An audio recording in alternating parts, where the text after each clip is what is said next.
করেছি।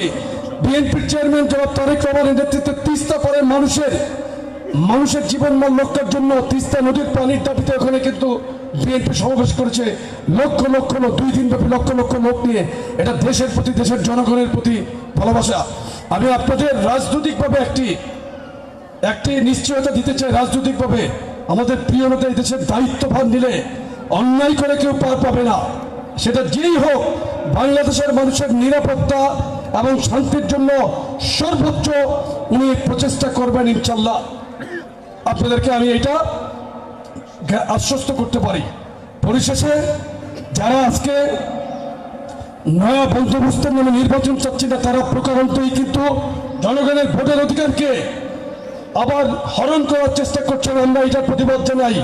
অবিলম্বে নির্বাচিত সরকারের কাছে ক্ষমতা হস্তান্তরের জন্য, গণতান্ত্রিক ব্যবস্থায় ফিরে যাওয়ার জন্য, সুষ্ঠু নির্বাচন দেওয়ার জন্য অন্তর্বর্তী সরকারের প্রধানকে আমি অনুরোধ জানাচ্ছি। পাশাপাশি যারা বিভিন্নভাবে নির্বাচনকে প্রলম্বিত করতে চান, তাদের প্রতিও বলছি, আপনারা নির্বাচন নিয়ে চিনিমিনি খেলবেন না। জনগণের ভোটের অধিকার রক্ষার জন্য বিএনপির ভারপ্রাপ্ত চেয়ারম্যান আন্দোলন করেছেন। উনি বিএনপির ভারপ্রাপ্ত চেয়ারম্যান একটি কথা বলেছেন, আপনার ভোট আপনি দিবেন, যাকে খুশি তাকে দিবেন, কিন্তু আমরা আমাদের ভোট দিতে চাই। আপনারা ভোট দিতে চান না? এই যে আজকে আমি সকালবেলা সাহরি খাওয়ার পর 1 ঘন্টা ঘুমাইতে পারছি, কষ্ট করে আসছি।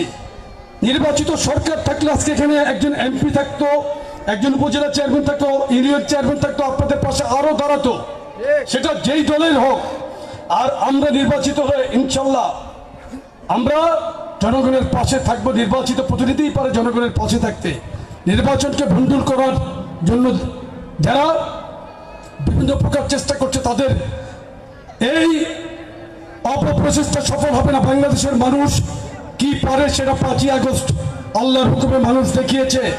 এই আন্দোলনে সবচাইতে বড় অংশগ্রহণ ছিল বিএনপি, যুবদল, ছাত্রদল, স্বেচ্ছাসেবক দল, সাধারণ মানুষ, মা বোন, সাধারণ খেটে খাওয়া মানুষ, সকলের অংশগ্রহণ ছিল। আমাদের প্রায় 1000-এর মতো নেতাকর্মী এই 24শে জুলাই আগস্টে মৃত্যুবরণ করেছে। অসংখ্য আহত হয়েছে, চোখে গুলিবিদ্ধ হয়েছে, শরীরে গুলিবিদ্ধ হয়েছে, পঙ্গু হয়েছে। আমি আরেকটা কথা বলতে চাই, বাংলাদেশের স্বাধীনতা সার্বভৌমত্বের জন্য বাংলাদেশ সেনাবাহিনী সবচাইতে ভূমিকা রাখে। এই সেনাবাহিনীর একজন কমান্ডার হিসেবে জিয়াউর রহমান বাংলাদেশের স্বাধীনতা ঘোষণা দিয়েছিলেন। সেই সেনাবাহিনী আমাদের প্রাণের জায়গায় দেশপ্রেমিক এই সেনাবাহিনীকে আমরা বাংলাদেশের মানুষের দুর্যোগ দুর্বিপাকে স্বাধীনতা যুদ্ধ করা সময় থেকে শুরু করে আজকে পর্যন্ত সমস্ত জায়গায় আমরা সর্বোচ্চ ভূমিকা পাই।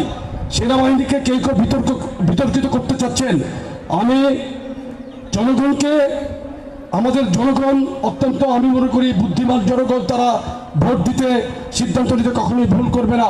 এই জন্যই তো অপপ্রয়াসকারীরা ভোট দিতে ভয় পায়। কারণ বিএনপি এই মুহূর্তে বাংলাদেশের সবচেয়ে জনপ্রিয় সুসংগঠিত দল।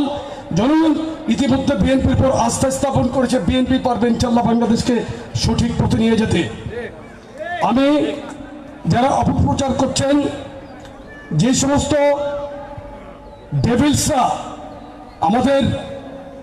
আমাদের উপর মিডিয়া ট্রায়াল, বিএনপির উপর মিডিয়া ট্রায়াল করে যখন ব্যর্থ হয়েছে, এখন তারা সেনাবাহিনীকে বিতর্কিত করতে চায়। আমি তাদেরকে আহ্বান জানাবো, বাংলাদেশের স্তম্ভ বাংলাদেশ সেনাবাহিনী, দেশপ্রেমিক বাহিনী, এদেরকে বিতর্কিত করবেন না, এদেরকে বিতর্কিত করবেন না। এদের সহযোগিতা বাংলাদেশের মানুষের লাগবে। প্রত্যেকটি নির্বাচনে আমাদেরকে সেনাবাহিনী সহযোগিতা করে, প্রত্যেকটি বাহিনী সহযোগিতা করে। আমি তাদের প্রতি অভিনন্দন জানিয়ে এই দেশমাতৃকার টানে যারা যে সহযোগিতা করছেন, এই অন্তর্ভুক্ত সরকারকে, তাদেরকে ধন্যবাদ জানাই। এই সেনাবাহিনীকে আগামীতে বিএনপি ইনশাল্লাহ রাষ্ট্র ক্ষমতা আসবে ভোটের অধিকারের মাধ্যমে। আমরা দ্রুত একটি নির্বাচন চাই। নির্বাচনে আমরা তো নিরপেক্ষ সরকারের অধীনে নির্বাচন করতে চাই। সুতরাং নিরপেক্ষ সরকারের অধীনে নির্বাচন করলে কে জিতবে সেটা তো কেউ জানে না। জনগণ তাকে ভোট দিবে, তারাই জিতবে। আমাদের মনোভাব আছে যে আমরা জনগণের পাশে আছি।